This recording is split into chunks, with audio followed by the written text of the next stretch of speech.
आता आवाज येतोय का माझा तुम्हाला सगळ्यांना? येतोय येतोय. व्यवस्थित येतोय का?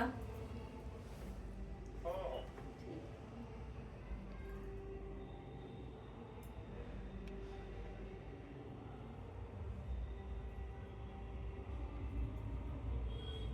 श्रीमन्महागणाधिपतये नमः। श्री सरस्वत्यै नमः। श्री गुरवे नमः। वक्रतुंड महाकाय सूर्यकोटि समप्रभ निर्विघ्नं कुरु मे देव सर्वकार्येषु सर्वदा। सर्वमंगलमांगल्ये शिवे सर्वार्थसाधिके शरण्ये त्र्यंबके गौरी नारायणी नमोस्तुते। या कुन्देन्दुतुषारहारधवला या शुभ्रवस्त्रावृता या वीणावरदण्डमण्डितकरा या श्वेतपद्मासना या ब्रह्माच्युतशङ्करप्रभृतिभिर्देवैः सदा वन्दिता सा मां पातु सरस्वती भगवती निःशेषजाड्यापहा। गुरुर्ब्रह्मा गुरुर्विष्णु गुरुर्देवो महेश्वरः गुरुः साक्षात् परब्रह्म तस्मै श्री गुरवे नमः। या देवी सर्वभूतेषु विष्णुमयरूपेण संस्थिता नमस्तस्यै नमस्तस्यै नमस्तस्यै नमो नमः। या देवी सर्वभूतेषु मायारूपेण संस्थिता नमस्तस्यै नमस्तस्यै नमस्तस्यै नमो नमः। या देवी सर्वभूतेषु छायारूपेण संस्थिता नमस्तस्यै नमस्तस्यै नमस्तस्यै नमो नमः। या देवी सर्वभूतेषु करुणारूपेण संस्थिता नमस्तस्यै नमस्तस्यै नमस्तस्यै नमो नमः। या देवी सर्वभूतेषु मातृरूपेण संस्थिता नमस्तस्यै नमस्तस्यै नमस्तस्यै नमो नमः। जयाचा जगी जन्म नामार्थ झाला जयाने वास सदा नामात केला जयाच्या मुखी सर्वदा नाम कीर्ती नमस्कार त्या ब्रह्म चैतन्य मूर्ती। सर्व सहाध्यायींनो, आपणा सर्वांना सर्वप्रथम एकच विनंती की हा देवी भागवताचा माझाही पहिलाच प्रयोग आहे असा जाहीररित्या देवी भागवत करण्याचा। सर्वप्रथम आपल्याला ज्या गुरूंनी ज्ञान दिलं ते पद्माकर कुलकर्णी महाराज। प म्हणजे परमपूज्य, द मा म्हणजे दैदिप्यमान, क म्हणजे कलात्मक कथेचे कर्तव्यदक्ष वर्णन करणारे आणि र म्हणजे रचनाकार, कु म्हणजे कुशल, ल म्हणजे लक्ष वेधून घेणारे भाष्य करणारे, क म्हणजे कर्तबगार या क्षेत्रातले आणि णी म्हणजे निशंक नीलवर्ण रत्न असं आपल्याच गुरूंविषयी म्हणावंसं वाटतं। त्यांना आज आपल्या सगळ्यांतर्फे आपण नमस्कार करूया आणि मग त्यांनी आपल्याला जे ज्ञान दिलंय त्याचं सादरीकरण करण्यासाठी आणि तुम्ही श्रवण करण्यासाठी तयार होऊया. महाराजांना इथूनच नमस्कार. देवी भागवत सादर करताना सर्वप्रथम आपणा सर्वांच्या हृदयस्थ त्या अंबे मातेला मी वंदन करते आणि देवी भागवताला आज सुरुवात करते. चुकलं माकलं समजून घ्या, मोठ्या मनाने समजावून सांगा, जरूर ऐकेन. ऐकणार नाही असं अजिबात होणार नाही. बरोबर वाटलं, बरोबर तुमच्या असू द्या. आपल्या जीवनाला उंचावणारी ही पातळी आहे. आपण सगळेजण या पातळीवर जाऊया, उंच उंच जाऊया आणि आपल्याच संस्कृतीला जपून ठेवूया. देवी भागवत पुराण महासागर, माझी मती असे अल्पसागर. माते ठेवणी मस्तकी कर, मज आशीर्वचन द्यावे. तुझे हे गुह्य चरित्र पावन, जे अत्यंत गूढ रहस्य पूर्ण. करीते मी कथन, कृपा करी मजवरी. जयांचे केलिया स्मरण, होय सकळ विद्येचे अधिकरण. तेची वंदू श्री चरण सद्गुरूंचे, तयासी नमस्कारुनी आता सुरू करूया या पुराणा. सर्वा देवाधिकांना नमस्कार आणि माझ्या समोर बसलेल्या आपणा सर्व श्रोत्यांच्या हृदयस्थ असलेल्या अंबेस पुन्हा नमस्कार. देवी भागवत कथेचा आजचा पहिलाच दिवस. भाविक श्रोते हो, अहो भारतीय वाङ्मय खूप प्राचीन आहे. हे सगळं वाङ्मय श्रवण करावं, वाचावं असं म्हटलं तर आपल्या आयुष्यातच ते शक्य नाही. काय नाही हो या वाङ्मयात. अहो आपल्या एका आयुष्यात ते वाचणं शक्य नाही असं जेव्हा मी म्हणते, तेव्हा त्याच वाङ्मयात श्रुती आहेत, स्मृती आहेत, इतिहास आहे, पुराण आहे, उपपुराण आहेत, 6 शास्त्र आहेत, 4 वेद आहेत, काव्य आहे, नाटक आहे, कादंबरी आहे. किती प्रकारचं लेखन आहे.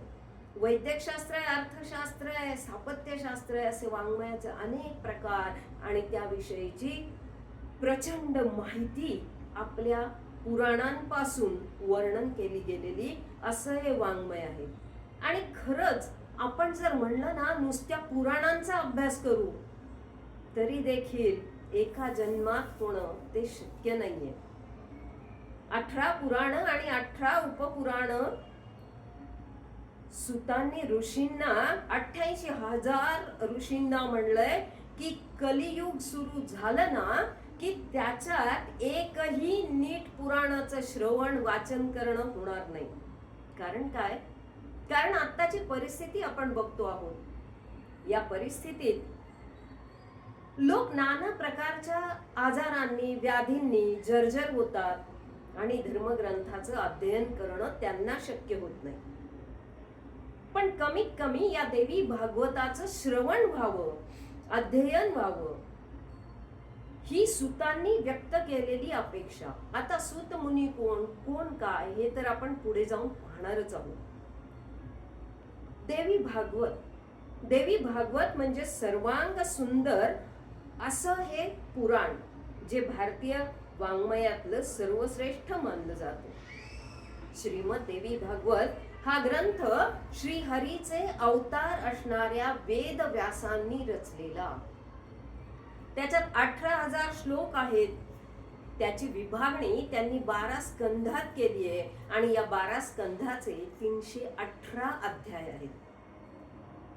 वेदातील श्रुती, त्याचं तत्वज्ञान हे तुम्हा आम्हा सर्वांना माहिती व्हावं याकरिता उपपुराणही त्यांनी लिहिली. याच्यामध्ये वेदांताचं किंवा तत्वज्ञानाचं अतिशय सोप्या भाषेत कथेद्वारे प्रतिपादनही केलं. अहो आदिशक्तीची परांबिका हिने स्वतः अर्धा श्लोक श्री विष्णू भगवंतांना सांगितला. विष्णू भगवंतांनी तो ब्रह्मदेवानी नारदाला आणि नारद महर्षींनी व्यास महर्षींना सांगितला आणि त्या अर्ध्या श्लोकावर व्यासांनी हे संपूर्ण देवी भागवत लिहिलं. आणि विशेष म्हणजे कुठलंही पुराण व्यासांनी कोणालाही सांगितलं नाही. या 18 पुराणांमधलं फक्त देवी भागवत हे पुराण व्यासांनी जन्मेजयाला मात्र सांगितलं. जन्मेजयाला जेव्हा व्यास सांगत होते तेव्हा हे सूत महर्षी ते सगळं ऐकत होते आणि म्हणून आता सूत महर्षी या 88,000 ऋषी मुनींना ते सांगू लागले होते. व्यास हे कोणत्याही पुराणांचा वक्ता ठरले नाहीत, पण देवी भागवताचा मात्र ते वक्ता ठरले. आणि स्वतः हे जन्मेजयाला सांगत असताना सूत महर्षींनी ऐकल्यामुळे सूत मुनी पुढे सांगू लागले.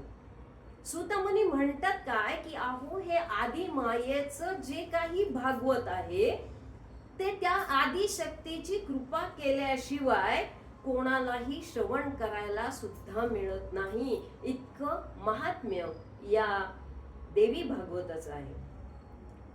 सगळ्यांना एकत्रित केलं, सगळ्या वाङ्मयाला, सगळ्या गोष्टींना आणि सगळ्या कथांना. तर या जगदंबेच्या कथेशी तुलना केली तर देवी भागवता इतक्या सुंदर गोष्टी, कथा, त्यातलं तत्वज्ञान हे बाकीच्यांमध्ये सापडणार नाही. सगळ्यात श्रेष्ठ आणि अद्भुत असं पुराण आहे, गुह्य असं पुराण आहे. काय होतं हो, या भगवतीचं हे पुराण ऐकल्यावर 9 दिवसाचं जागरण आपण जे करत असतो ते भगवतीच्या काय होतंय की भगवतीचं पुराण ऐकून अंतर्मनातील सुप्त शक्तींना जागृत केलं जातं आणि त्याला जागरण असं म्हणतात. आणि ही सुप्त शक्ती तुमच्या आमच्या सगळ्यांच्या हृदयात वास करते. कारण काय की 24 लक्ष जे अवतार झालेले आहेत, जे जीव निर्माण झालेले आहेत, अवतार नव्हे जीव, या प्रत्येक जीवात या आदी मायेचं वास्तव्य आहे. पण ते कोणाला जाणवत नाही. कारण काय, कारण तिथे आपण ते जाणून घेण्याचा प्रयत्नच करत नाही असं म्हणायला लागेल. सुप्त शक्तीला आपल्या मनातल्या जाग करायचं असेल की जिला ब्रह्मविद्या म्हणतात, कुंडलिनी शक्ती म्हणतात, चैतन्य शक्ती म्हणतात, की ज्याच्यामुळे आपल्याला ज्या चैतन्य शक्ती, ब्रह्मशक्ती हे शब्द वापरले त्याला आता इंग्लिश मध्ये म्हणतात एनर्जी आहे, ऊर्जा आहे, एनर्जी पाहिजे वगैरे वगैरे. अहो पण ती असल्याशिवाय जीवाला जीवपणा येईल का? शक्यच नाहीये. जीवाला जीवपणा येतो तो त्या चैतन्य शक्तीमुळे येतो. आणि या चैतन्य शक्तीची ओळख आपल्याला या 9 दिवसात करून घ्यायची आहे.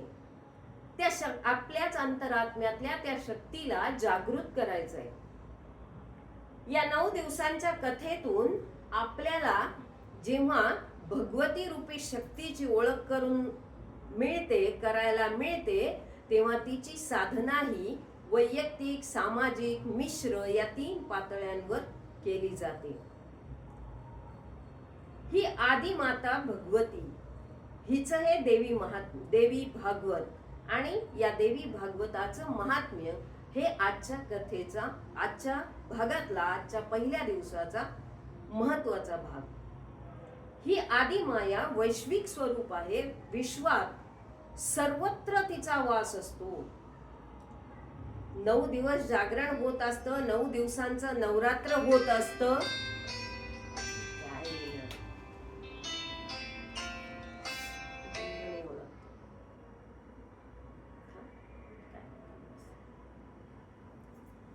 9 दिवसांचं जेव्हा हे जागरण होत असतं त्यावेळेला देवी भागवत कथा ही इतर कथांपेक्षा वेगळी आहे. हा अनुभव आपल्या सर्वांनाच माझ्यासह येणार आहे. पण ही वेगळी कथा असली ना तरी तो एक प्रकारचा यज्ञ आपल्या सगळ्यांच्या हातून घडणार आहे आणि त्या यज्ञाला म्हणलं जातं अंबा यज्ञ. नुसत्या श्रवणाने सुद्धा हा अंबा यज्ञ घडून येणार आहे. आपण म्हणतो देवी भागवत का करायचं, का करायचं? अहो त्याचे फायदे, त्याचं महात्म्यच असं आहे की आपल्या इच्छित गोष्टी ज्या आहेत त्या सगळ्या आपल्याला केवळ श्रवणाने सुद्धा प्राप्त होतात आणि म्हणून किमान त्याचं श्रवण करावं असं याचं महात्म्य आहे. या अंबा यज्ञामध्ये काय घडतं हो? अहो आपल्या जो अहंकार आहे, अहंकार हा 7 दोषांमधला एक दोष, या अहंकाराची राख होते, अंतःकरणाला शीतलता प्राप्त होते. या दिव्य अंबा यज्ञाची एक अनुभूती आपल्याला मिळते आणि ती अनुभूती आपण या 9 दिवसात घेत असतो. श्रीमद भागवत कथा ही एक वेगळ्या तत्वाची कथा आहे. रामकथा वेगळी, भागवत वेगळं किंवा शिवपुराण वेगळं, हे सगळ्या वेगवेगळ्या तत्वांच्या कथा आहेत. पण देवी भागवत हे अनुभूतीने युक्त असं आहे आणि उपासना, मंत्र साधना, नामस्मरण, तंत्र साधना या सगळ्या प्रकारातून त्याचं चिंतन केलं जातं. देवी भागवताची एक कथा घेतली की त्याच्यात कथात कथा, कथात कथा, म्हणजे आपले गुरुजी सांगतात तसं डब्यात डबा, डब्यात डबा, बायकांचा आवडीचा विषय, डब्यात डबा, डब्यात डबा, डब्यात डबा, अशी काहीतरी ही कथा आहे. देवी भागवत अत्यंत दुर्मिळ आणि अलौकिक असा ग्रंथ आहे आणि पूर्वसंचित असेल.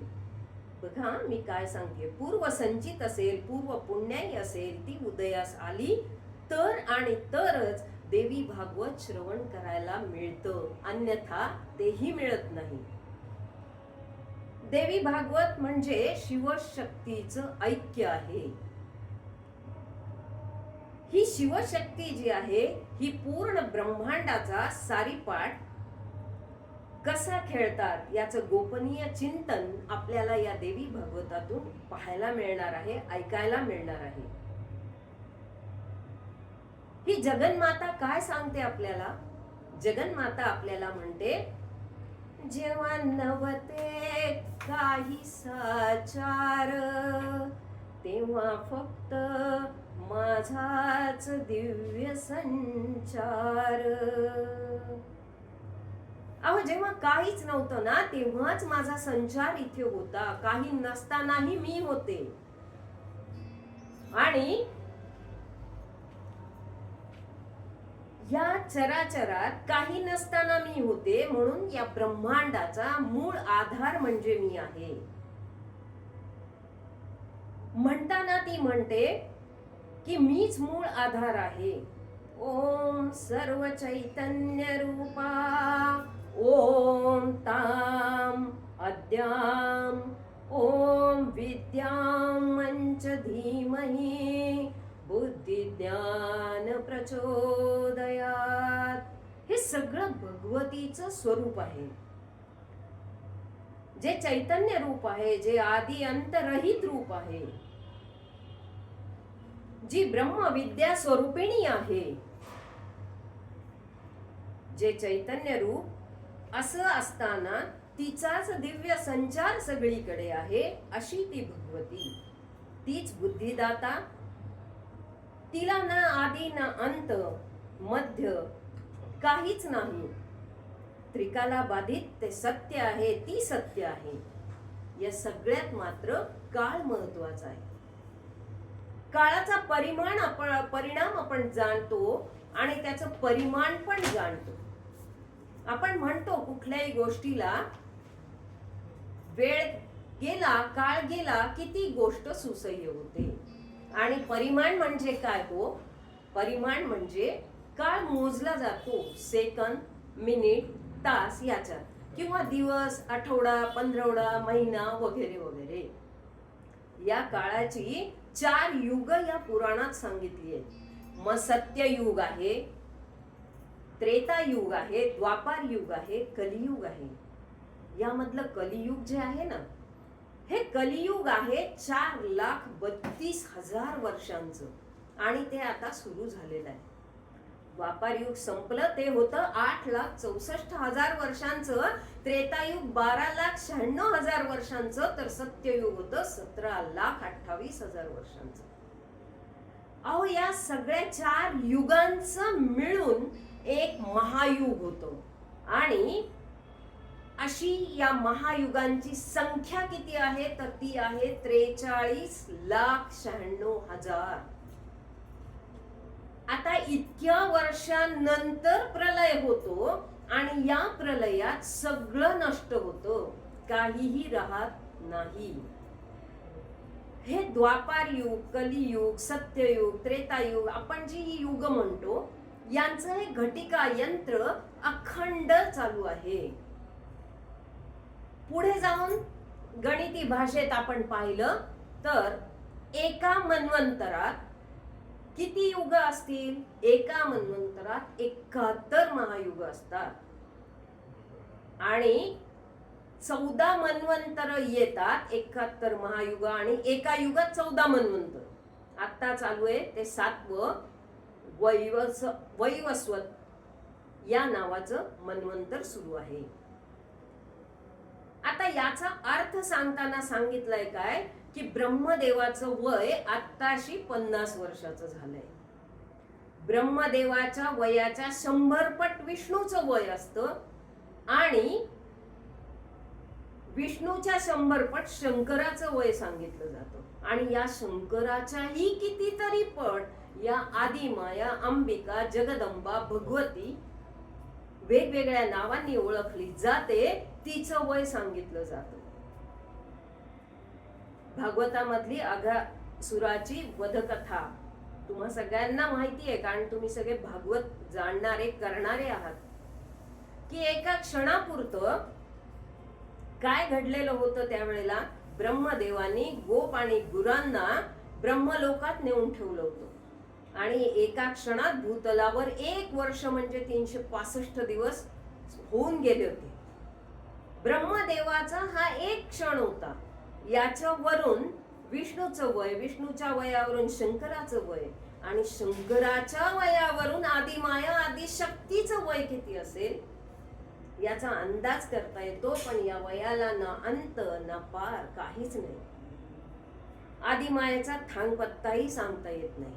अहो 4 शास्त्र, 6 वेद, श्रुती, पुराण सगळे थकले, पण कोणीही या आदिमायेबद्दल काहीही सांगू शकले नाही.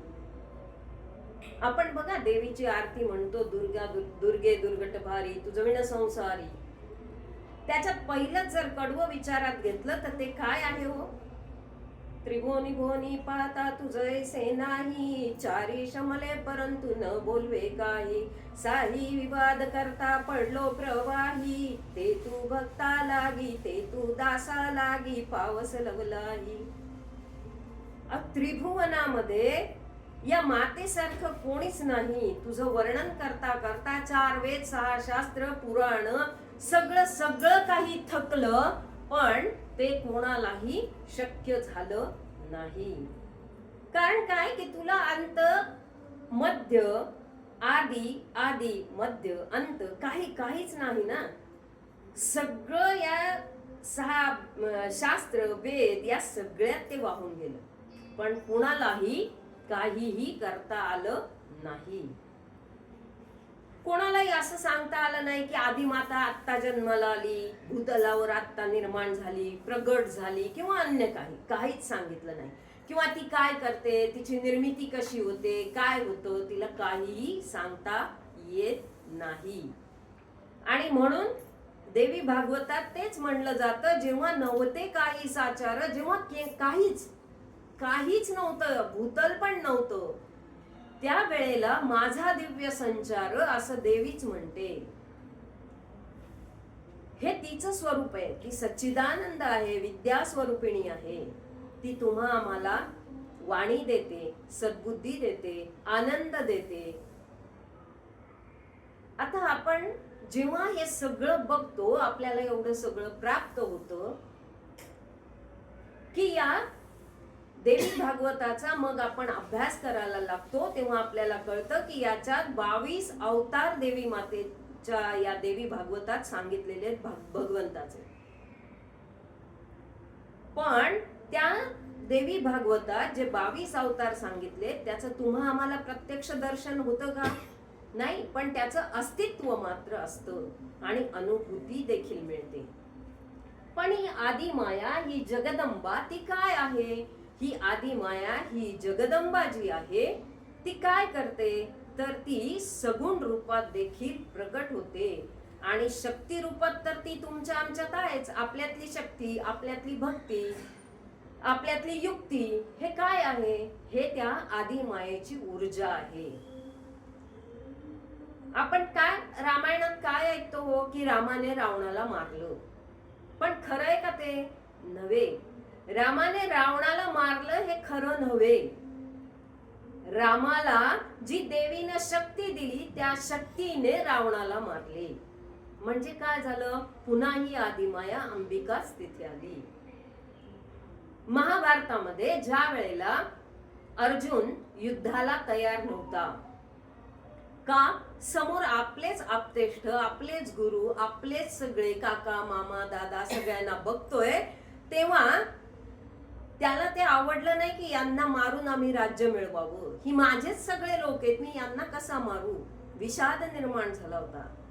आणि त्यावेळेला कृष्ण परमात्म्याने काय केलं होतं, तर अर्जुनाला त्यावेळेला गीता सांगितली आणि या गीता सांगून त्यावेळेला त्याचा तो मोह, त्याचा तो विषाद नाहीसा केला होता.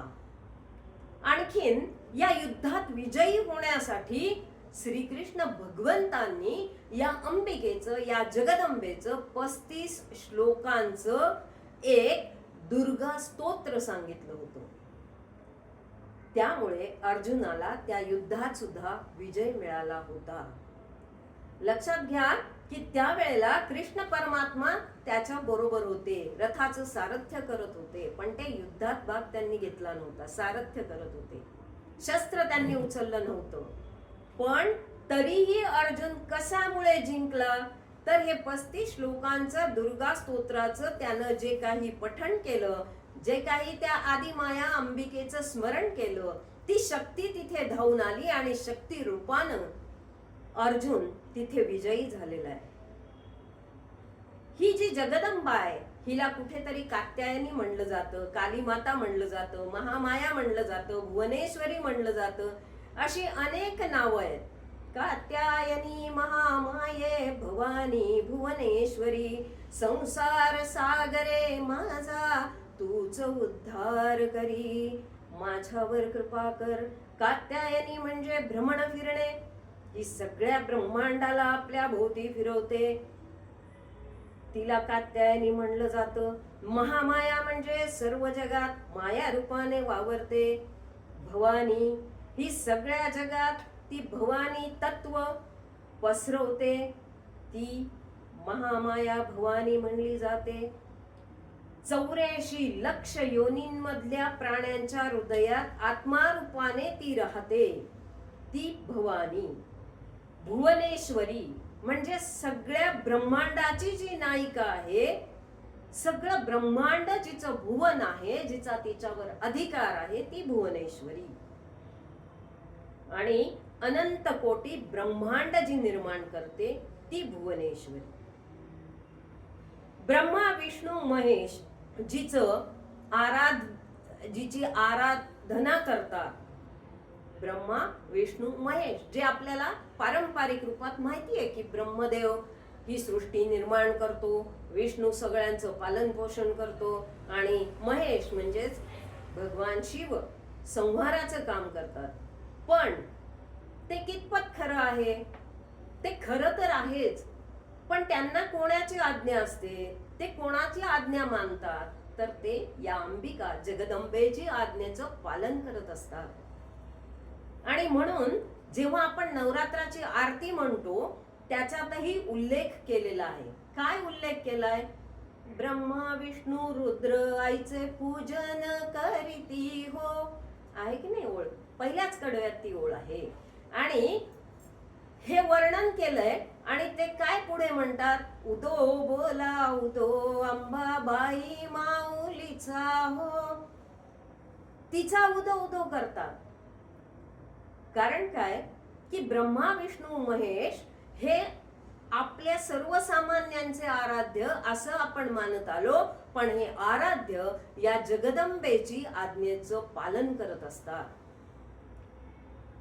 सूत शौनक जेव्हा नैमिषारण्यामध्ये हे सांगत होते, मानवाच्या कल्याणासाठी काहीतरी सांगा म्हणल्यावर, कुठलं तरी वेगळं पुराण सांगा असं ऋषींनी म्हणल्यावर शौनक सुतांना म्हणतात, तेव्हा ते अर्थपूर्ण पुराण सांगा असं म्हणतात. तुम्ही खूप पुराणं आम्हाला सांगितली, ज्या पुराणात वेदांताची तत्व आहेत, रूपक रूपात ज्यांच्यामध्ये कथा आहेत, मीमांसा आहे, हेतुवाद आहे, असं काहीतरी पुराण आम्हाला सांगा की ज्याच्यात 5 पुराणांची लक्षणं देखील आहे.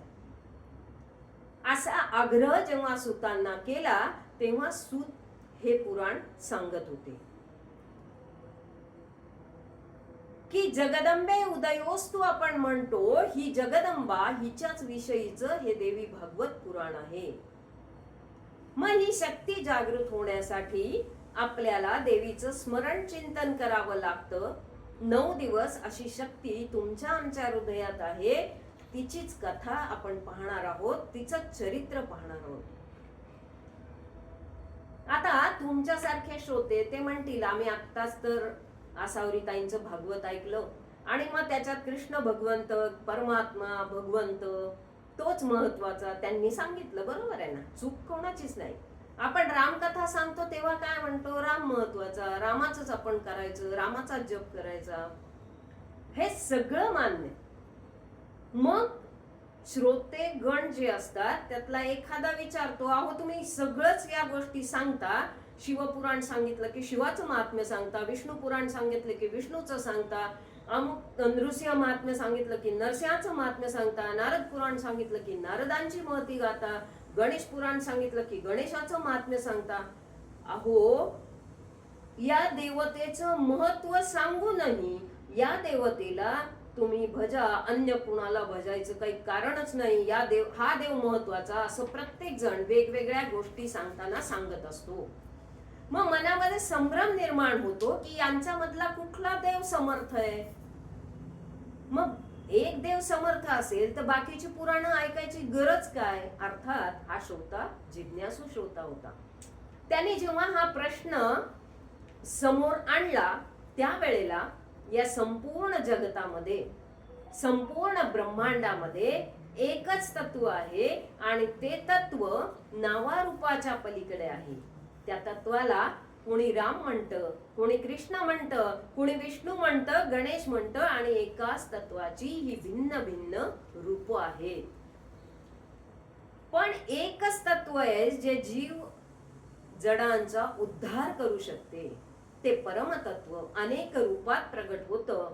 हे तत्व म्हणजे परमात्मा, परब्रह्म, जो काळाचाही काळ आहे, तो विविध रूपाने भूतलावर नटलेला आहे. तो वेगवेगळ्या स्वरूपात आपल्या समोर येतो.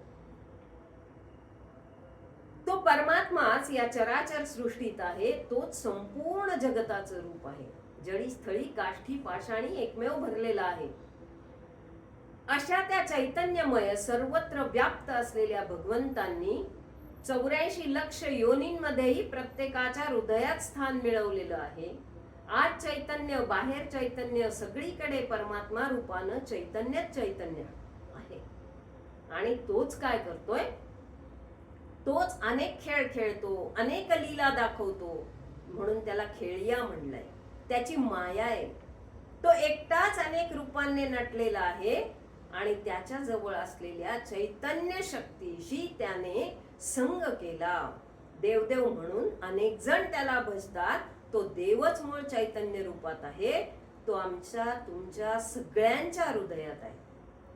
ज्ञानेश्वर माऊली याच्यावर काय म्हणतात माहितीये, ज्ञानदेव म्हणे भजा आत्मदेवा, त्याची सत्ता असे सर्वत्र.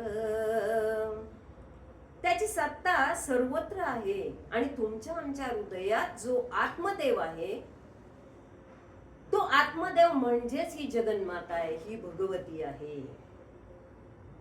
मायेद्वारे ही माऊली वेगवेगळे खेळ निर्माण करते. संतांनी सुंदर असं एक भजन खेळिया नावाचं लिहिलंय.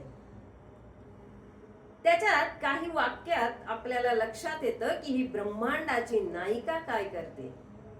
ही ब्रह्मांडाची नायिका आपल्याला कशी खेळवते.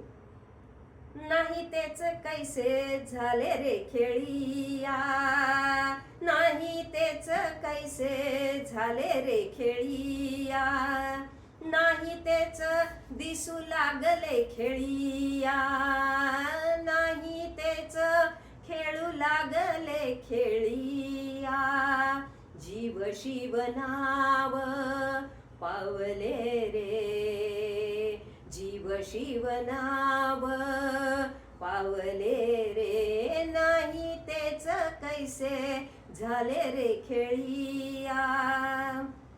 ऐक खेळिया तुझ सांगितले, ऐक खेळिया तुझ सांगितले, ऐसे जाणून खेळ खेळले, नाही तेच कैसे झाले रे खेळिया.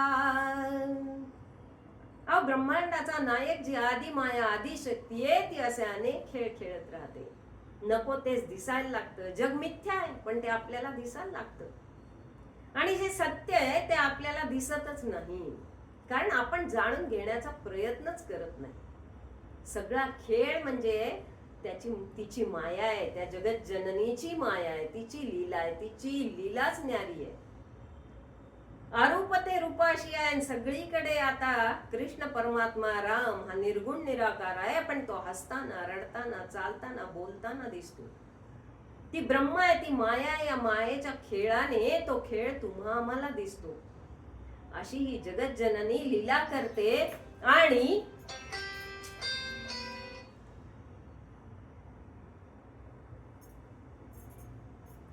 आणि हा जगदंबेची लीला जी आहे ती आपण तत्व म्हणून जर बघायला गेलो तर ते तत्व म्हणजेच परमात्मा परब्रह्म काळाचा काळ ठरते. या भूमीवरती हे तत्व वेगवेगळ्या रूपांनी कार्य करते. सगळ्या देवी देवतांचा एकच देव प्रमुख आहे, तो परमात्मा आहे. तोच पुरुष आहे, तोच प्रकृती आहे, तेच तत्व आई होते, जननी होते, तेच तत्व पिता होते. वेळ प्रसंगी त्याला आई माता आणि पिता ही दोन्ही रूपे घ्यावी लागतात. जी जगदंबा ब्रह्मदेवाच्या देहातून 2 रूप घेऊन बाहेर आली. आपल्याला भागवतामध्ये कथा माहिती आहे की ब्रह्मदेवाच्या देहाचे 2 भाग झाले, एक स्वयंभूव मनु म्हणून आणि एक शतरूपा म्हणून. तीच माता, तोच पिता, तीच पुरुष, तीच स्त्री, हा परमात्मा परब्रह्म ही 2 रूपे घेतो. यामध्ये ही जगन्माताच मुख्य असते. तीच माता पिता दोन्ही होते. आणि म्हणून माऊली अमृतानुभवामध्ये म्हणतात, ऐसे निरुपाधिके जगाचे जे जनके, ते वंदिले मी देही देवके. असे निरुपाधिक असलेली 2 तत्व आहेत, जगाचे जनक आहेत. त्यातले एक आहे देवी आणि दुसरे आहे देव. त्या दोघांनाही आपण आजच्या दिवशी नमस्कार करणार आहोत, कारण आजचा दिवस हा आपला मंगलाचरणाचा दिवस आहे. सगळ्या मांगल्याशी आपण एकरूप होऊन पुढच्या कथा ऐकणार आहोत. त्यामुळे आज आपण यांना नमस्कार करत आहोत. हे जे काही जगदंबा स्वरूपात माता आपल्या समोर येते, खेळिया खेळ खेळते. या खेळियांचं एक तत्व म्हणजे तोच माता, तोच पिता, तोच जीव, तोच शिव. फक्त आई व्हायचं असेल तर स्त्री रूपात प्रगट व्हावे लागते, आधी मायेच्या रूपात प्रगट व्हावे लागते. आणि परमात्मा खेळिया झाला तर तोच लीला करतो. आपण बघितलं की रासक्रीडा कृष्ण भगवंतांची तेच आहे, तीच तत्व आहेत. पण ही आधी मायेचीच ही सगळी तत्व आहेत, हे या देवी भागवताने आपल्याला सांगितलेलं आहे. कारण हे देवी भागवत म्हणजे काय, अनादी अनंत कालापूर्वी निर्माण झालेलं त्यावेळच्या या गोष्टी आणि त्यावेळच्या या कथा आणि त्यावेळी जे काही देवीचं स्वरूप होतं ते देवीचं स्वरूप म्हणजे चराचरात काही नसताना ती होती हेच आहे. आता या चरित्रात देवतेचे महत्व सांगताना आम्ही त्याचं पूजन कसं करायचं, काय करायचं, आणि तुम्ही जर वेगवेगळी पुराणं सांगून वेगवेगळ्या देवतांविषयी सांगितलं तर मग कुणाला महत्व द्यायचं, कोणाचं पूजन करायचं? अहो, यासाठी व्यास आणि शंकराचार्यांनी शिवपंचायतनाची कल्पना मांडली. त्यात 5 देवतत्व आहेत. 5 पैकी कोणत्याही एका तत्वाचं पूजन करा असं त्यांनी सांगितलं. ती परब्रह्म्याला, परमात्म्यापर्यंत तुमची पोचते. मग त्याच्यामध्ये गणपती आहे, शंकर आहे, विष्णू आहे, सूर्य आहे, आणि 5वं भगवती परांबिका म्हणजे देवीचं स्वरूप आहे. आता या रोजच्या पूजेत शिवपंचायतन असावं असं त्यांनी सांगितलं. याच्यामध्ये विष्णू म्हणलं की राम आला, कृष्ण आला, विष्णूचे सगळे अवतार आले, वामन, वराह, नृसिंह वगैरे वगैरे. हे जे चाणाक्ष श्रोते प्रश्न विचारतात त्याच्यामध्ये त्याचं उत्तर या 5 समर्थ देवता, पण या सगळ्यांना जन्म देणारी अधिष्ठात्री आहे ती जगन्माता, आदिशक्ती, आदिमाता, परांबिका. ती सगळ्या देवतांची आई आहे. तीच आई होते आणि तीच पत्नी देखील होते. ब्रह्मा, विष्णू, महेशाला जन्म देणारी जगन्माता ही स्वतःची शक्ती त्यांना पत्नी रूपात देते. ब्रह्मदेवाला सावित्री रूपात शक्ती दिली, विष्णूला लक्ष्मीच्या रूपात दिली आणि भगवान शंकरांना पार्वती रूपात दिली. या शक्ती या देवांच्या पाठीशी उभ्या राहून नव्हे, खांद्याला खांदा लावून मदत करून पुढच्या सगळ्या कार्याचा कार्यभाग हे तीनही देव करू शकले. गणेशाला जन्म देणारी पार्वती, लक्ष्मी, काली तीच आहे, गायत्री तीच आहे, राधा तीच आहे, जानकी, वेदवती, चामुंडा, चंडी, भैरवी अशी अनेक अनंत रूपे तिची आहेत. सगळ्या विश्वाचा सारीपाठ ही एकटीच खेळत असते. जेव्हा ही देवी कोण आहे हे सांगताना विष्णू भगवंत म्हणाले, श्रीहरी वदे देवी कोण, श्रीहरी बोले ब्रह्म्यासी तुम्ही शिव एक, सृष्टीचे उत्पादक चालक संहारक, हे मानिती सर्व देवाधिदेव असुर मानव लोक. अरे सगळेच जण म्हणतात की ब्रह्मदेवा तू निर्माता आहेस, मी पालन पोषण करणारा आहे आणि हा शिव भगवान हे संहार करणारे आहेत. पण हे सत्य नाही रे. आदिमाया, आदिशक्ती, जी विश्वाची निर्मिती, जी शाश्वत चिरंजीव शक्ती अस्तित्वात असताना आणि तीही ब्रह्मांड आदी असताना आपण काय करणार आहोत? ही आदिमाया, आदिशक्ती सगळं करते, ती शास्त्र शक्ती आहे, ती चिरंतन आहे आणि ब्रह्मांडाच्या आधीपासून या भूतलावर आहे. आपण ही कार्य करतो, पण करती करविती मात्र ती देवीच आहे. ब्रह्मा, विष्णू, महेश यांच्या या चर्चेतून एवढंच जाणवतं की हे देखील या जगन्मायेच्या आज्ञेचं पालन करतात. तिच्या शक्तीने, तिने दिलेल्या पत्नी रूपी शक्तीने ते कार्य करतात. ही परांबिका शक्ती आहे आणि तिची कथा ऐकायची असेल तर उद्यापासून अगदी कान टवकारून ऐका. कारण काय आहे, कानाने ऐकण्याची शक्ती पण तीच देते, डोळ्याने पाहण्याची शक्ती ही जगदंबाच देते. अहो, तिच्याशिवाय आम्ही चालू बोलू शकत नाही, आपण काहीच करू शकत नाही, झाडाचं पान देखील हलत नाही. आणि म्हणून तर म्हणलं जातं, तूच करता आणि करविता, शरण तुला भगवंता. आम्ही तुला शरण आहोत. आता त्या भगवतीला शरण गेल्याशिवाय हे काहीही शक्य नाही. सगळ्याच गोष्टी करण्याची शक्ती ती आदिमायाच देते.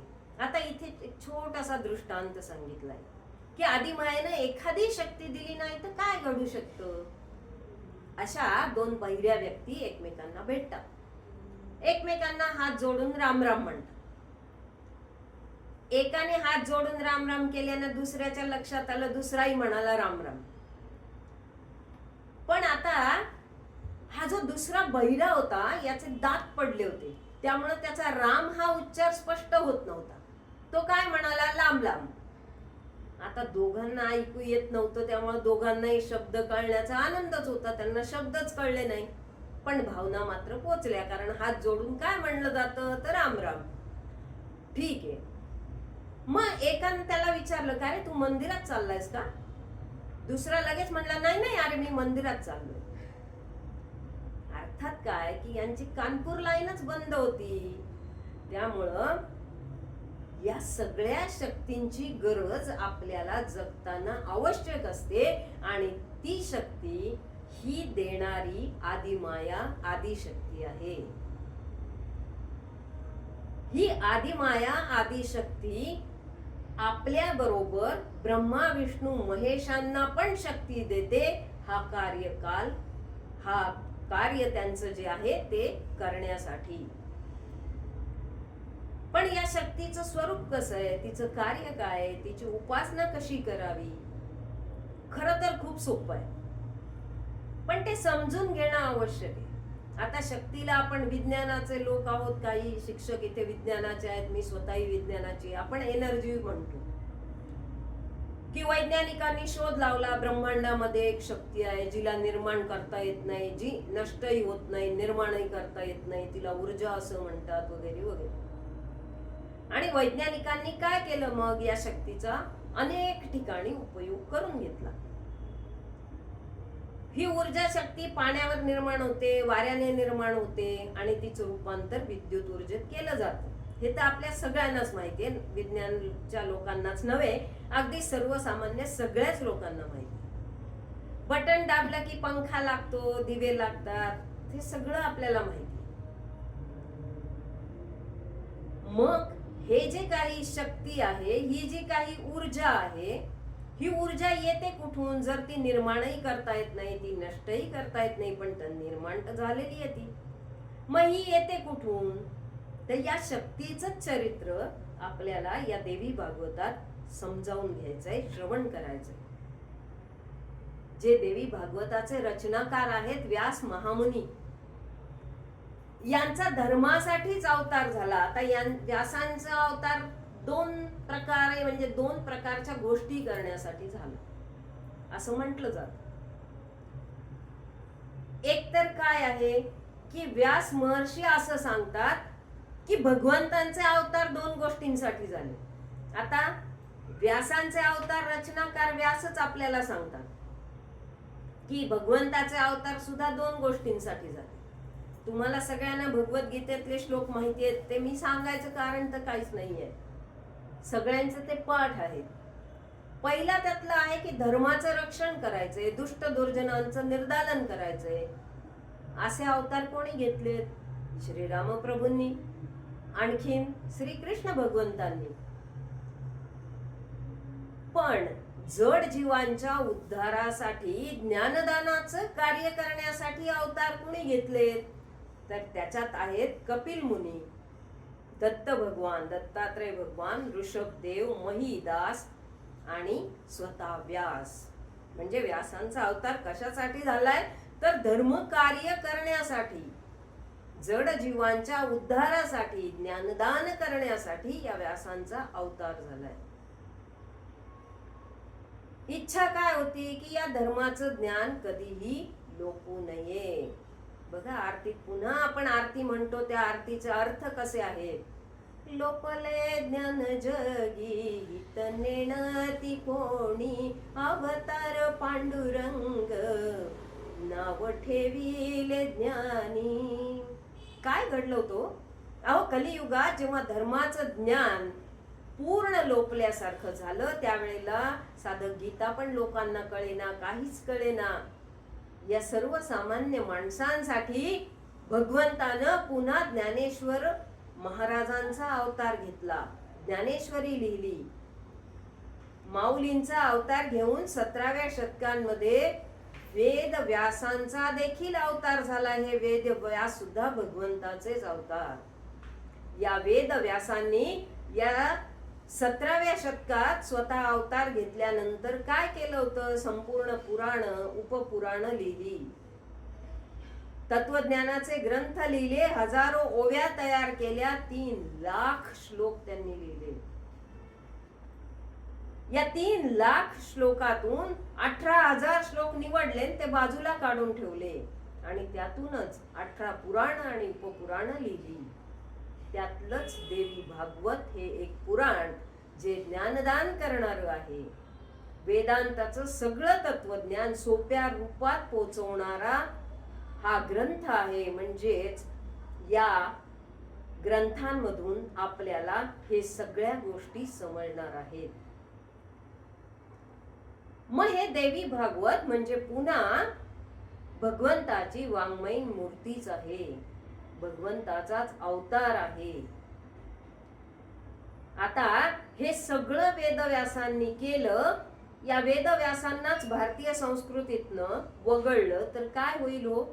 अहो खाली शून्य राहील, काही गोष्टीच शिल्लक राहणार नाहीत. अहो व्यासांच्या वाङ्मयात काय नाही, अहो जगात नाही असं सगळं ज्ञान या व्यासांच्या साहित्यात ऐकायला मिळतं. एवढे ते बुद्धीनं श्रेष्ठ होते. अफाट ज्ञान त्यांच्याकडे होतं.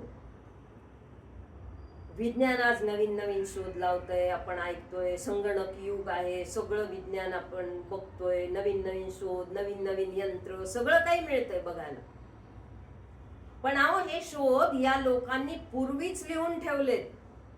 आपल्या वेदांमध्ये, आपल्या या पुराणांमध्ये हे सगळं लिहून ठेवलंय की जे कुठल्याही इतर वाङ्मयात पाहायला मिळणार नाही किंवा आजकालच्या विज्ञानाच्या पुस्तकात पाहायला मिळणार नाही. या वाङ्मयाच्या आधारानं सामान्य लोकांपर्यंत धर्माचं ज्ञान त्यांनी पसरवलंय.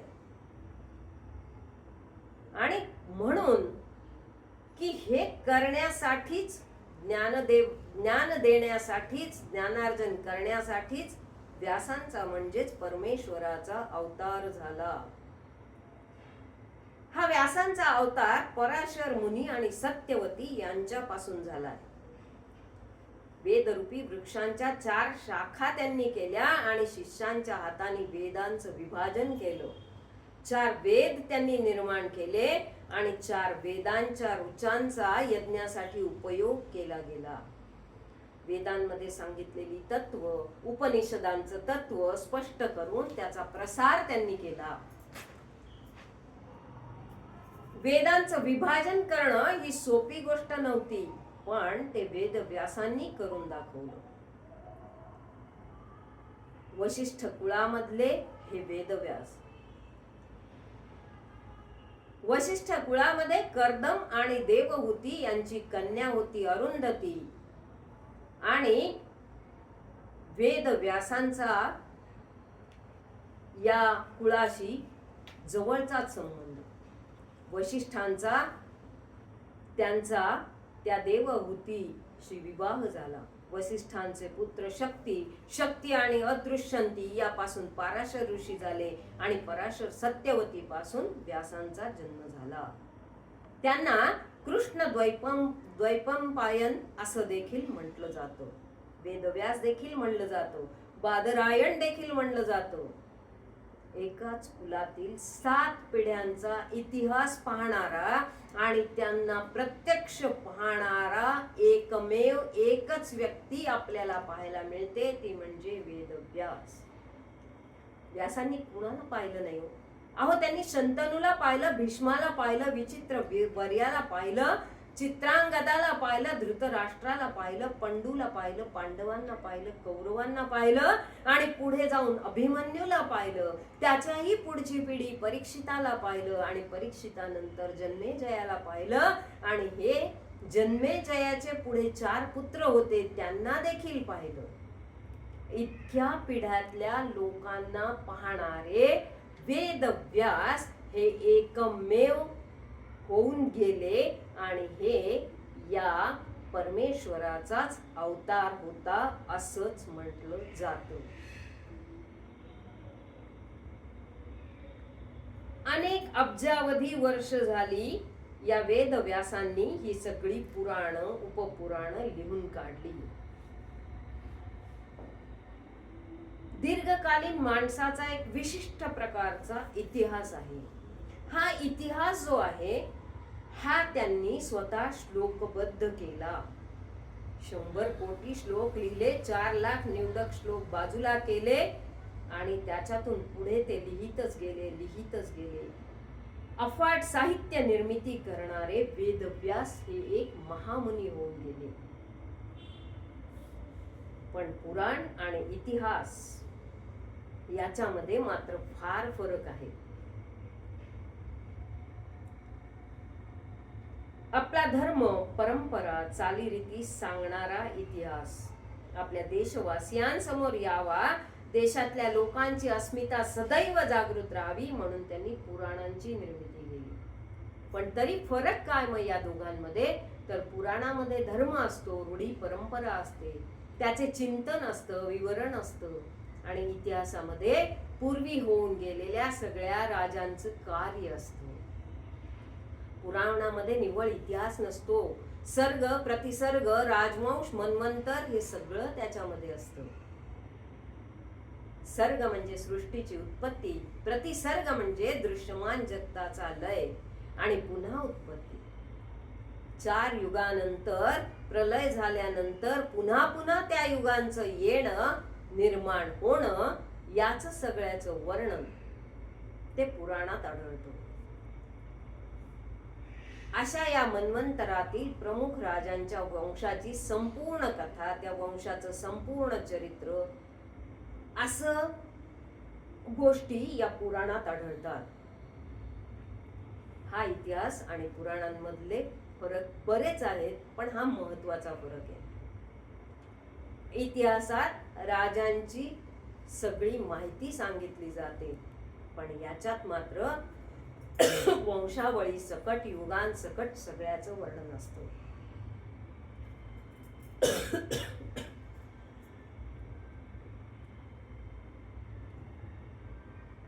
पुराणांमध्ये युग, प्रलय युग हे रहाटगाडग असतो. प्रत्येक काळात हे सगळे अवतार जे होऊन गेले, राम अवतार, कृष्ण अवतार, भगवंताचे 10च्या 10 अवतार पुन्हा होतात. फक्त काय आहे, या कथांमध्ये थोडाफार भेद येतो, ज्याला कल्पांत दोष असं म्हणतात. आपल्याकडे सारस्वत कल्पातलं देवी भागवत आहे. आता हे कल्पांत किती, काय किती, हा खूप मोठा अभ्यास आहे. पण तिकडे न वळता आपण आता देवी भागवताकडे वळणार आहोत, तर आपण एवढंच माहिती करून घेऊया. सारस्वत कल्पातलं देवी भागवत हे अतिशय दुर्मिळ, पुराण, जुनं असं हे देवी भागवत आहे. आणि अलीकडच्या पद्मकल्पातील आपण जे भागवत शिकलो ते भागवत आहे. भागवतात देखील त्याच कथा आहेत, देवी भागवतात देखील त्याच कथा आहेत, पण कल्पांचा भेद असल्यामुळे कथांमध्ये फरक जाणवतो. उदाहरण सांगायचं झालं तर हयग्रीवची कथा भागवतात आहे, देवी भागवतात आहे, पण वेगळे पण त्यात आहे. देवी भागवतात शमीक ऋषींच्या मुलाचं नाव शृंगी आहे, तर देवी भागवतात गविजात आहे. गविजाताने शाप दिला आणि शृंगीने शाप दिला. कल्पांत दोष, फरक थोडाफार या प्रत्येक याच्यात आढळतो. त्यामुळे प्रत्येक कथेच्या बाबतीत जेव्हा आपण विचार करू, तेव्हा भागवतातल्या कथा आणि देवी भागवतातल्या कथा याच्यातलं वेगळेपण आपल्याला जाणवतो. असं वाटतं की अरे याचं काही चुकलं का, पण ते चुकलेलं नसतं, कारण ते तसंच आलेलं असतं, तसंच तिथे दिसत असतं. हयग्रीवची कथा ज्या वेळेला भागवतात येते, त्या ठिकाणी सत्यव्रत राजाचं चरित्र येतं. त्या राजाला ज्ञान मिळालं होतं मत्स्य अवतारात. सत्ययुग राजा अर्घ्य देताना मासोळी हातात येते, तो कमंडलूत ठेवतो, मोठी झाल्यावर रांजणात ठेवतो, तिथून डोहात, तिथून समुद्रात. पण समुद्रात टाकताना ती सांगते, हा जीव एवढा कसा मोठा झाला, हा त्याच्या मनात विचार येतो. आणि मासोळी बाबतीत असं कसं झालं म्हणून शंका येते. त्यावेळेला त्यानं तिला प्रश्न विचारले आणि मग त्या मासोळीने उत्तर दिलं होतं. काय घडलं होतं याचं आपल्याला ती कथा पुढे बघायचीच आहे. आता आपण फक्त या मंगलाचरण प्रकारातनं जात आहोत. त्याने विचारलं आणि मासोळीने उत्तरही दिली. मासोळी म्हणाली, प्रलय होईल, तू मला वाचवलेस, मी पण तुला वाचवेन. आणि मी वाचवेन, पण मी तुला आत्मतत्वाचा उपदेशही करेन. म्हणून खरंच प्रलय झाला तेव्हा हे मत्स्य रूपातले भगवंत तिथे फिरत होते. वासुकीच्या साह्याने नाव आणि या सत्यव्रताला बांधलं गेलं आणि प्रलय संपेपर्यंत त्याला घेऊन फिरतात. थकतात, थकल्यामुळे झोपून जातात. ब्रह्मदेव तिथे येतात. ते काय येतात, काय झालं, ब्रह्मदेवाचे वेद हयग्रीव पळवतो, वगैरे वगैरे वगैरे. ही कथा भागवतात येते. सारस्वत कल्पामध्ये काय घडतं की दुर्गम नावाचा दैत्य तपश्चर्या करून वेद प्राप्त करून घेतो आणि मग ते वेद देण्यासाठी भगवंताला हयग्रीवचा अवतार घ्यावा लागतो. हयग्रीवचा वध होतो.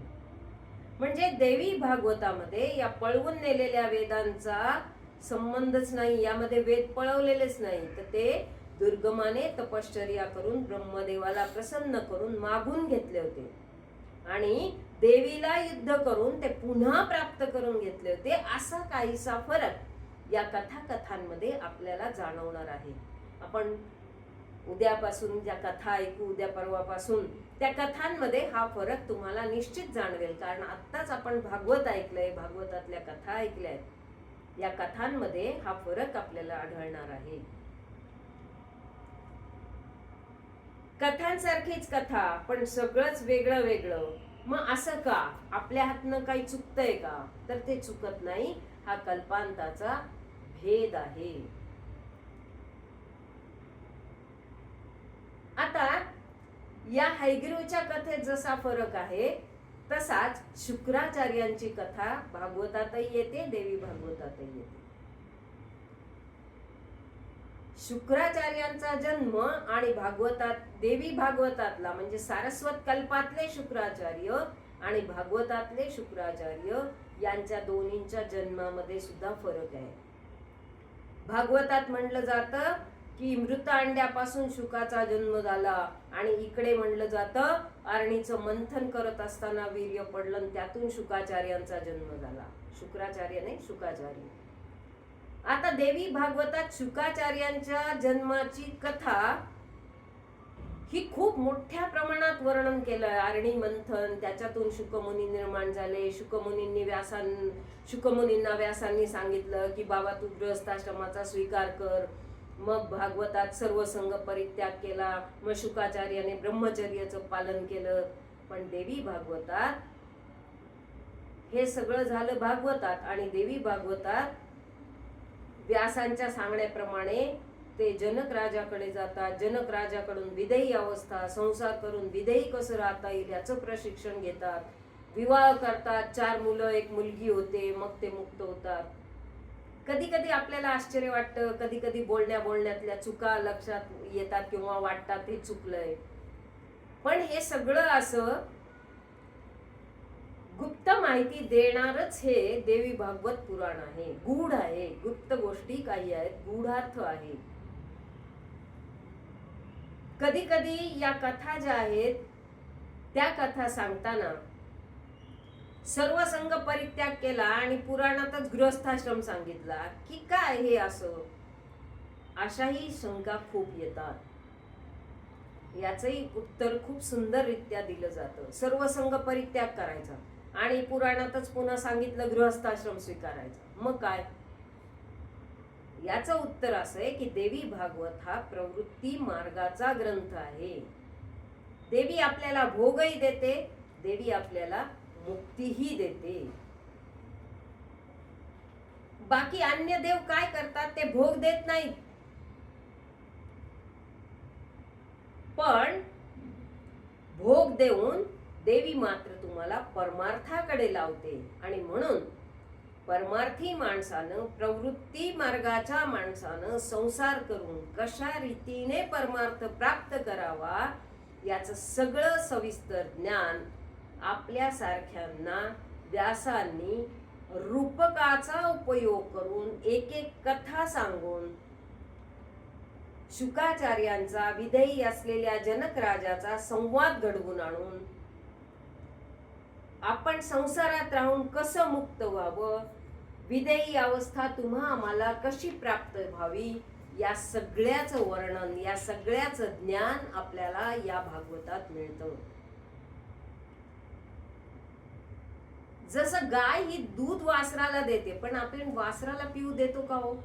आपण लगेच चरवी घेऊन पुढे जातो आणि दूध काढतो, वासराला त्या बांधून टाकतो, सगळं दूध काढून घेतो आणि त्याला प्यायला सोडतो आणि दूध आम्ही खातो. अहो, जसं इथं निमित्त वासरू असतं तसं निमित्त या ठिकाणी शुकाचार्य आहे.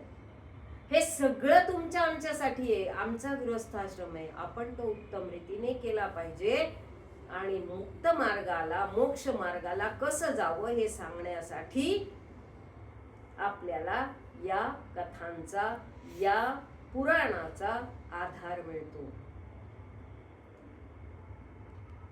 गृहस्थाश्रम स्वीकारल्याशिवाय परमार्थ सिद्ध होत नाही, साध्य होत नाही, हे मात्र तेवढंच निश्चित. कारण एक वेळ परमार्थ सोपा आहे, पण गृहस्थाश्रम अतिशय कठीण आहे. कठीण कसा आहे ते आपण, तुम्ही, आम्ही सगळे अनुभवतो. परमार्थ म्हणजे आपली श्रद्धा असेल त्या देवाचं आपण भजन, पूजन, कीर्तन करत राहतो. पण संसारात तसं नाही हो. एकच कोणी नाहीये, असंख्य व्यवधान सांभाळत सांभाळत घरातल्या 10 व्यक्तींच्या 10 आवडीनिवडी पाळत त्या गृहिणीला स्वयंपाक करावा लागतो. त्या कर्त्या पुरुषाला सगळ्यांचा विचार करून बाजारात गेल्यावर खरेदी करावी लागते. परमार्थात तसं नाहीये. पण परमार्थ साध्य होण्यासाठी मात्र गृहस्थाश्रम महत्वाचा ठरतो. कारण या गृहस्थाश्रमात ती व्यक्ती इतकी तयार होते की तयार झाल्यावर परमार्थ करायला गेली, त्या मार्गावर गेली की तिथून परत ती बाहेर येत नाही. कारण ती तेवढी तयारच झालेली असते. याच्या नंतर आपल्याला कथेमध्ये येणार आहे ते व्यासांचं चरित्र, शुकाचार्यांचं चरित्र. शुकाचार्यांचं वर्णनही देवी भागवतात आहे. भागवतामध्ये शुकाचार्य सर्वसंग परित्याग केलेला आहे, तर देवी भागवतात शुकाचार्य गृहस्थाश्रम पाळून, सगळ्या जबाबदाऱ्या पाळून, कुटुंबाची जबाबदारी पुढे मुलांवर देऊन मग तपश्चर्येला जातात, अशी कथानक आहे. भागवत शुकाचार्यांनी परीक्षिताला सांगितलं का, तर त्याला मुक्ती मिळावी म्हणून. भागवतात परीक्षिताची गोष्ट येऊन गेली आहे. परीक्षितानं मुक्त व्हावं म्हणून परीक्षिताला भागवत सांगितलं गेलं. पण इथं जे देवी भागवत सांगितलं गेलंय त्याच्यात असं म्हणलं जातंय की परीक्षिताला मृत्यू आला पण तो मुक्त झाला नाही. कारण काय झालं की भागवतातील परीक्षित राजा जो होता त्याला जेव्हा मृत्यूचा शाप मिळाला ना, त्यावेळेला 7 दिवसात तो आपलं जीवन कसं गोड होईल, आपला मृत्यू कसा गोड होईल म्हणजे सफल होईल, आपल्याला मुक्त कसा होता येईल याचा विचार केला. आणि त्या विचाराच्या अनुषंगाने शुकाचार्यांनीही तोच विचार करून त्याला भागवत सांगितलं. पण सारस्वत कल्पात शुकाचार्यांनी तसा विचार नाही केला. या परीक्षिताच्या बाबतीतल्या गोष्टीतला हा जो परीक्षित आहे भागवतातला आणि देवी भागवतातला, देवी भागवतातही परीक्षिताला समजलं 7 दिवसात मृत्यू होईल वगैरे. पण परीक्षितेने त्यावेळेला शुकाचार्यांचा जसा विचार त्यांनी केला नाही तसा परीक्षित राजानेही केला नाही. तो म्हणाला मी राजा आहे, माझ्यात सामर्थ्य आहे. साम दाम दंड भेद मंत्र तंत्र याच्या साह्याने मी मृत्यूला परत पाठवू शकतो. मी समर्थ आहे. पण विधी लिखित टळत नसते. शेवटी त्याचा मृत्यू झालाच. दुर्गतीलाही पोचला आणि दुर्गतीतून सुटण्यासाठी व्यासांनी त्याच्याच पुत्राला जन्मेजयाला देवी भागवत सांगितलं. देवी भागवत सांगून अंबा यज्ञाचं महत्व सांगितलं आणि ते जन्मेजयाने केलं आणि म्हणून परीक्षिताला सद्गती मिळाली. आता दोन्हीही भागवतात परीक्षित राजा आहेत, शुकाचार्य आहेत, कथा सांगणारे पण आहेत. पण या कथांमधलं हे वेगळे पण आहे. एकात त्यांनी आपला मृत्यू छान कसा होईल याचा प्रयत्न केला, तर एकात त्याने मृत्यू टाळण्यासाठी काय करता येईल हा प्रयत्न केला. उपयोग काय झाला? सद्गती मिळाली केव्हा? जेव्हा जन्मेजयाने या मूळ आंबेची उपासना केली, देवी भागवत केलं, आंबा यज्ञ केला, त्याच वेळेला त्याची मुक्तता झाली. हा कल्पांत दोष आहे. कल्पांत दोषाचं आणखीन उदाहरण द्यायचं झालं तर भागवतात तुलसीचं महात्म्य आहे. ही तुलसी शंखचूड दैत्याची पत्नी आहे आणि तो शंखचूड शक्तिशाली आहे. त्याचं शंकर भगवंतांशी युद्ध होतं, पण तो मारला जात नाही आणि मग विष्णू परमात्मा जो आहे तो शंखचूडाचे रूप घेऊन त्या तुळशीचे सत्वहरण करतो. आता ही कथा भागवतात येते, पण हीच कथा सत्ययुगात येते. तिथं ही तुळशी वृंदा आहे आणि शंखचूड हा जालंधर आहे. तिथेही काय होतं, जालंधर तो मरतच नाही, मारलाच जात नाही. आणि मग विष्णू भगवंतांनाच पुन्हा सांगितलं जातं वृंदेचं सत्वहरण कर.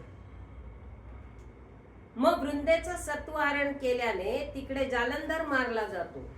पण ही वृंदा त्या विष्णू भगवंतांना शाप देते की तुला भूतलावर मानवी रूपात अवतार घ्यावा लागेल आणि 14 वर्ष वनवास भोगावा लागेल. तुळशीनं विष्णूला काय शाप दिला होता? वृंदेनं हा शाप दिला आणि तुळशीनं मागच्या शंखचूड दैत्याची पत्नी असताना शाप दिला विष्णू भगवंतांना की तू पाषाण हृदय होशील, दगड होशील, शाळीग्राम होशील. आपण शाळीग्रामाची पूजा करतो. तो शाळीग्राम या वृंदेच्या तुळशीच्या शापाने विष्णूचं झालेलं रूप आहे.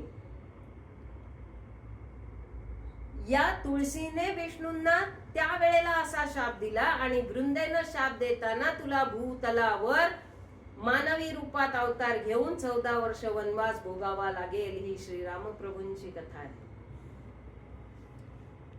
पण जेव्हा या तुळशीनं विष्णूंना शाप दिला की तू दगड होशील, तू शाळीग्राम होशील, तू पाषाण हृदय होशील, तेव्हा विष्णू तिला सांगतायत मी दगड होईन, मी शाळीग्राम होईन, पण गंडकी नदीच्या किनाऱ्यावर होईन आणि तू पण काही काळ माझ्या सहवासात राहशील. तू गंडकी नदी होऊनच जन्म घेशील आणि पुढे भूतलावर काही काळ तुळशी म्हणून राहशील. मग माझ्या लोकी मला प्राप्त होशील. अर्थात हे दोघही कोण होते? विष्णू आणि लक्ष्मी होते. अशा प्रत्येक युगातल्या, प्रत्येक मन्वंतरातल्या, प्रत्येक कल्पातल्या गोष्टी आहेत. वेगवेगळ्या कथा. आता प्रत्येक युगातल्या कथा वेगळ्या आहेत. मग प्रत्येक युगात राम झालेत, प्रत्येक युगात कृष्ण झालेत. भगवंताचे सगळे अवतार प्रत्येक युगात झालेत.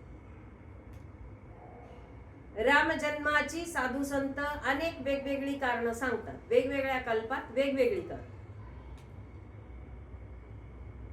तशीच कथा पुढे येते ती वृत्रासुर वधाची कथा.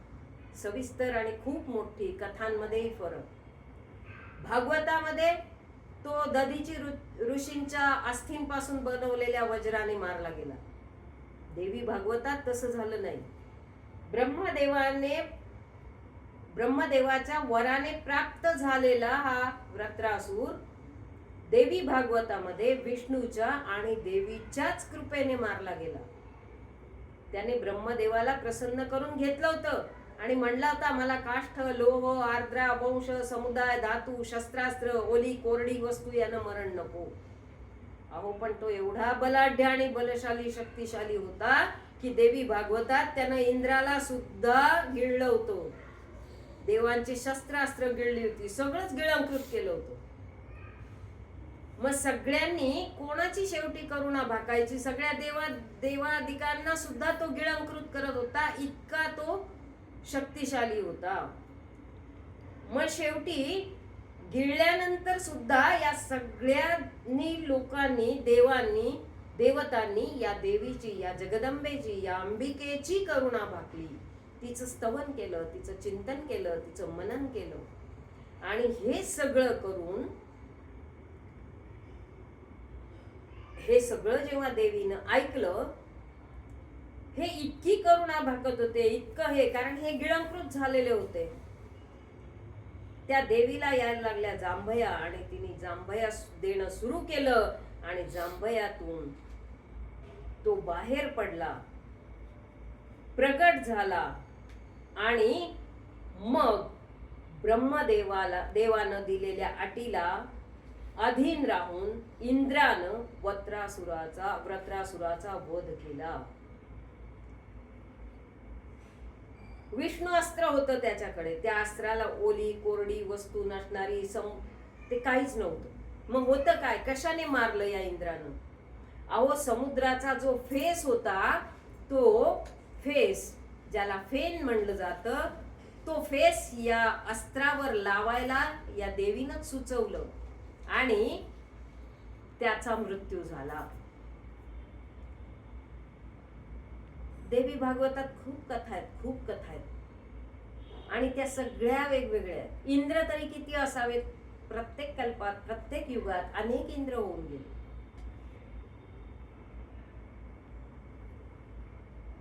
कोणाच्या पापाचा? या वृत्रासुराच्या पापाचा परिणाम झाला होता सगळ्यांवरच. मग मानस सरोवरात जाऊन, कमळात जाऊन लपायचं ठरलं. मग इंद्र तसा जेव्हा कमळात जाऊन लपला, तेव्हा या सगळ्यांनी विचार केला की आता इंद्रपदी दुसऱ्याची नियुक्ती करावी. आणि मग इंद्रपद दुसऱ्यालाच प्राप्त झालं.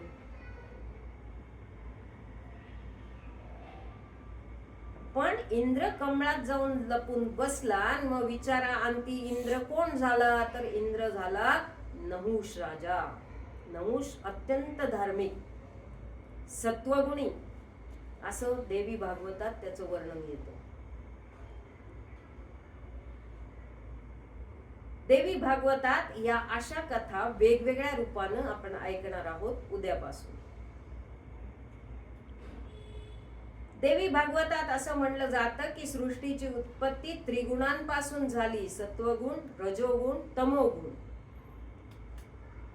मग सत्वगुणी माणसाचा एखादा तमोगुण उफाळून येऊ शकतो आणि तो प्रबळ झाला तर सत्वगुणाला दाबू शकतो. आणि तसंच काहीसं या नहुषाच्या बाबतीत झालं होतं.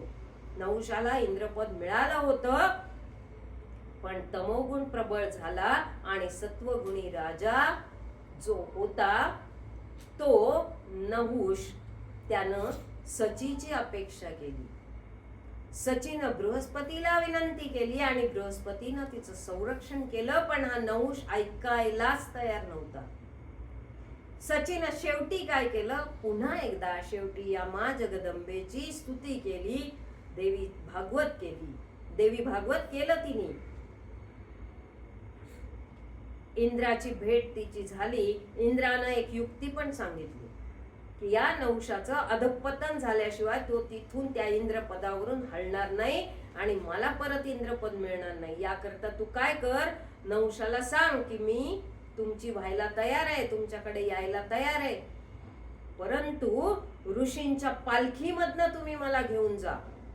आता वासनेनं कामांध झालेला हा नहुष त्यानं रथालाच घोड्याऐवजी ऋषींना जुंपलो आणि अगस्ती ऋषींनाही त्यांच्यात जुंपलो. हातात साप घेतला आणि चापकासारखा उपयोग करून ऋषींना फटके मारले, लाथा मारल्या. आणि मग यातल्या अगस्ती मुनींनी या नहुषाला शाप दिला की तू आम्हाला सर्प सर्प म्हणून पाठीवर मारतोस तर पुढे तूच सर्प होशील. तो सर्प झाला आणि भूतलावर पडला आणि मग मूळ जो इंद्र जो कमळात लपून बसला होता त्याला पुन्हा इंद्रपद मिळालं, त्याची सची मिळाली. अशा प्रकारची एवढी मोठी कथा त्या वृत्रासुराच्या कथेच्या बरोबर त्या चरित्रात देवी भागवतात आहे, त्या भागवतात आहे, देवी भागवतात आहे. भागवतात एवढं सविस्तर चरित्र नाही. कल्पांत दोष या भागवत आणि देवी भागवतात खूप पाहायला मिळतात. आपली जी पुराण आहेत ती भक्ती ज्ञान वैराग्याचा संगम आहे आणि भक्ती ज्ञान कर्मकांड योग याच्यामध्ये भौतिक विषय देखील आलेले आहेत. सगळ्या प्रकारचं ज्ञान आम्हाला आमच्या वेद पुराणांमधून पाहायला मिळतं. हा या पुराणांचा आपल्यावर आशीर्वादच म्हणूया किंवा त्याच्या ज्ञानातून मिळालेलं ज्ञान म्हणजे आपला फायदा म्हणूया. म्हणून ही पुराणं खूप महत्वाची ठरतात. आणि त्या देवी भागवत हे पुराण जे आहे हे अनेक अब्जावधी वर्षापूर्वीचं आहे. त्यामुळे त्याच्यातलं ज्ञान हे आपल्याला सगळंच देऊन जातं. आत्ताच्या इतिहासातले शोध, विज्ञानातले शोध, विज्ञानाची प्रगती, संगणकाची प्रगती, हे सगळं आधीपासून लिहिलेलं सगळं आपल्याला मिळतं. आणि म्हणून तर माऊलींनी पण ज्ञानेश्वरीत सांगून ठेवलंय गुरुत्वाकर्षण म्हणजे काय, 8 तासाची झोप का आवश्यक, निद्रानाश का होतो, चक्कर येणं म्हणजे काय. अहो सगळ्या गोष्टी माऊलींनी सांगून ठेवल्या. म्हणजे त्या वैद्यक शास्त्रातल्या होत्या, त्या विज्ञानातल्या होत्या, त्या सगळ्याच बाबतीतल्या होत्या आणि आहेत. आणि म्हणून तर ज्ञानेश्वरी आजही आपल्या मनावर राज्य करते. त्याचं कारण ते आहे. पण अब्जावधी वर्षापूर्वीचं तत्वज्ञान या देवी भागवतात सांगितलं आणि आपल्याला आता ते, पूर्वी हे लिखित नव्हतं, हे आपल्याला आता लिखित मिळतं. ते सगळ्यांचं मुखोद्गत होतं. गुरुकुलात जो जाईल त्याला ते शिकवलं जायचं. पण नंतर पुढे भोजपत्राची निर्मिती झाली, त्यावर लिहिलं गेलं. अहो बाकीच्या धर्मांचं लिखाण पाहिलं तर 2000 वर्षापूर्वीच, त्यापेक्षा जास्त नाही. पण आपला प्राचीन इतिहास, आपल्या हिंदू धर्माचा इतिहास हा अब्जावधी वर्षापासूनचा आहे आणि देवी भागवतात तशा कथा आहेत. त्यामुळे आपल्याला कळो अथवा न कळो ऐकायला मिळालं हे आपलं भाग्य समजून ऐकावं. कारण या पुराणांच्या मधूनच आपल्याला आपलं सुद्धा स्वरूप समजायला सुरुवात होते. आपल्याला त्याचा सार्थ अभिमान वाटायला हवा. कारण ऋषी मुनी यांचं ज्ञान, तत्वज्ञान किती श्रेष्ठ होतं या गोष्टी आपल्याला समजतात. जे विज्ञानाला, जे मेडिकल क्षेत्रात आत्ता अवगत आहे ते ऋषी मुनींना त्या काळी अवगत होतं. याचीही उदाहरणं, याच्याही कथा आपण ऐकणारच आहोत. पूर्वी दुर्बिणी नव्हत्या, पण सगळ्या ग्रह ताऱ्यांचं ज्ञान या ऋषी मुनींना होतं. पूर्वी टेस्ट ट्यूब बेबी प्रकार नव्हता, पण त्यावेळेला नियोग क्रिया होत्या. कसे जन्मले सगळे, कसे निर्माण झाले, कसे हे प्रश्न सोडवले, या सगळ्या कथा पुढे येणार आहेत. त्यावेळेला विज्ञान आणि आजचं आपलं देवी भागवताच्या कथा याची सांगड घालून मी तुम्हाला जरूर सांगणार आहे. त्या काळात दूरदर्शन होतं का? नव्हतं. पण त्या काळात दूरदर्शन होतंही. त्याशिवाय का संजयने धृतराष्ट्राला महाभारतातल्या कथा सांगितल्या, युद्धकथा सांगितल्या. दूरदर्शन होतच, दुर्बीणही होती. अशी शक्ती या संजयला मिळालेली होती, अशी नजर या संजयला मिळालेली होती. आपण आत्ता म्हणतो की आम्ही लंडनची मॅच टीव्हीवर बघतो. अहो पण संजयनी तर रणभूमीवरच्या युद्धांच्या गोष्टी सांगितल्या होत्या धृतराष्ट्राला, एकूण एक. कुठलं ज्ञान नव्हतं त्या काळात. इकडचा गर्भ तिकडे ट्रान्सफर झाला होता की नाही? होता. कसं ते आपण पाहिलंय. कृष्णाचं जेव्हा आपण चरित्र बघतो तेव्हा 7वा गर्भ जो होता तो देवकीच्या गर्भाशयातून तिकडे जाऊन तो कोणाच्या याच्यात गेला होता? रोहिणीच्या गर्भात गेला होता. कुठून हे ज्ञान आलं होतं? त्याही काळात इकडचा गर्भ तिकडे ट्रान्सफर होत होता. पण आता आम्ही विज्ञानाने शोध लावले असे सांगणाऱ्या लोकांना सांगावंसं वाटतं की अरे या पुराणांचा अभ्यास करा, वाचा, म्हणजे तुम्हाला समजेल. आता आपण बऱ्याच गोष्टी ऐकतो. शाळेत सुद्धा उदाहरणं ऐकली की एका विद्यार्थ्याच्या बाबतीत तो मुलगा नव्हता, ती मुलगी झाली, वगैरे वगैरे वगैरे. पुरुषाची स्त्री होणं, स्त्रीचा पुरुष होणं, ह्या गोष्टी त्या काळीही घडल्या होत्या. अहो नारदाची नाही का नारदी झाली होती? त्या काळात म्हशीपासून महिषासूर पण झाला होता की नाही? गायीपासून गोकर्णही झाला होता की नाही? ही उदाहरणं आपण वाचतच नाही. त्यामुळे फक्त म्हणत राहतो आम्ही संगणकीय युगात राहतो, आम्ही क्लोन केले, आम्ही अमुक केलं, आम्ही तमुक केलं. पण या सगळ्या गोष्टी आधीच पासूनच घडत आलेल्या आहेत. फक्त आपण वाचत नाही, आपण ते ज्ञान प्राप्त करत नाही, म्हणून आपले समज गैरसमज खूप असतात. कितीतरी गोष्टी आपल्या पुराणात आहेत ज्या विज्ञानाला आत्ता समजतात. की बाहूचं मंथन करून पृथ्वीराजा उत्पन्न झालाय. आणि आता युके मधली बातमी येते की मेंढीच्या पेशीपासून मेंढा तयार केला. 2012 सालची गोष्ट. पण बाहूचं मंथन करून पृथ्वीराजा उत्पन्न झालाय हे ऐकलं की तोंड वाकडं होतं. पण एका पेशीपासून मेंढा निर्माण झालाय हे पटतं, कारण त्याचे फोटो येतात, त्याची माहिती येते, त्याच्या जाहिराती होतात आणि सगळं आपल्याला ते पटत जातं. विमानाची निर्मिती असो, बागायत शास्त्र असो, झाडावरती कलम करणं असो, किती गोष्टी सांगाव्या हो. अशा सगळ्या गोष्टी या पुराण काळापासून चालत आलेल्या आहेत आणि ते सगळं ज्ञान आपलं आहे. म्हणून आपल्या पुराणांचा आपल्याला अभिमानच वाटला पाहिजे, कारण हे ज्ञान आपलं आहे. आणि हाच तर मोठा या देवी भागवत ऐकण्याचा, वाचण्याचा, अभ्यासण्याचा फायदा आहे. मग हे सगळं समजलं की मग आपलं जे वागणं असतं, जी वर्तणूक असते, यामध्ये सुधारणा होत जाते. जेव्हा आपल्या मनात त्याच्याविषयी अभिमान निर्माण होतो. किती सांगावं या देवी भागवताचं महात्म्य. अनेक उदाहरणं, अनेक गोष्टी आपण ऐकतो, करतो, म्हणतो. आता म्हणतो हा अवयव याच्या देहातनं काढला, त्याच्या देहात बसवला, अमुक केलं, तमुक केलं. पण देवी भागवतात विष्णूला घोड्याचं शिर बसवलं, भागवतात दक्षाला बोकडाचं शिर बसवलं. गोकर्णाची कथा तुम्हाला माहितीये. मग आणखीन काय पाहिजे? हे आत्ताचे शोध नव्हे, हे तेव्हाचे शोध आहेत. आणि त्या आंतरिक सत्याचा शोध घेण्यासाठी या देवी भागवताचा अभ्यास करावा आणि त्यातून हे ज्ञान प्राप्त करून घ्यावं आणि आपलं जीवन सफल करावं. म्हणून हे ऐकावं, हे श्रवण करावं असं म्हटलं जातं.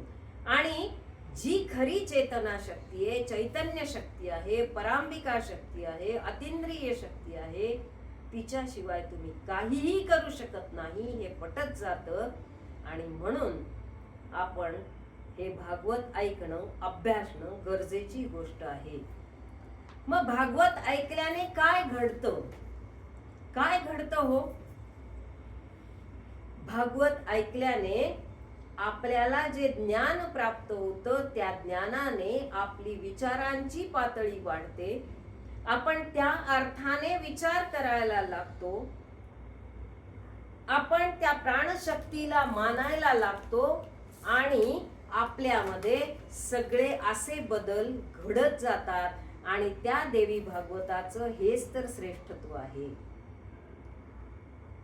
देवी भागवत हे सर्वश्रेष्ठ पुराण आहे. जर आपण म्हणलं तीर्थयात्रा करू, व्रत करू, अमुक करू, तमुक करू, तर त्याचा गलबला कुठपर्यंत चालतो? जोपर्यंत आपण देवी भागवत ऐकत नाही तोपर्यंत. तेव्हा या महात्म्यानंतर आपण उद्यापासून या महात्म्याचं उदाहरण आणि त्या महात्म्यानुसार घडणाऱ्या कथांचं श्रवण करणार आहोत. आज आपण इथे नाईलाजास्तव, वेळेच्या मर्यादेस्तव इथे थांबत आहोत. त्या देवीची आपण मानस पूजा करणार आहोत. कारण ही देवी आज आपल्याकडे आलेली आहे. आणि ती कशी आली आहे, तिला आपण कसं आणलंय, तर अर्थातच आणलंय कसं आपण, तर तिला आणताना वाद्यांचं वादन केलं जातं. आणि अर्थातच या आंबेची मानसपूजा आज करूया. उद्यापासून कथानकांचा अभ्यास करून कथानकांमधून शिकवण घेऊन पुढे जाऊया. म्हणूनच म्हणूया तिचा गजर करण्यासाठी एवढंच म्हणायचंय. वाजत गाजत आली अंबा आपल्या गावाला, वाजत गाजत आली अंबा आपल्या गावाला. जय दुर्गे जय भवानी प्रणाम हा तुझला. वाजत गाजत वाजत गाजत आली अंबा आपल्या गावाला. तिची मानसपूजा, तिची पूजा, तिच्या सगळ्या गोष्टी उद्यापासून आपण निश्चितपणे श्रवण करणार आहोत.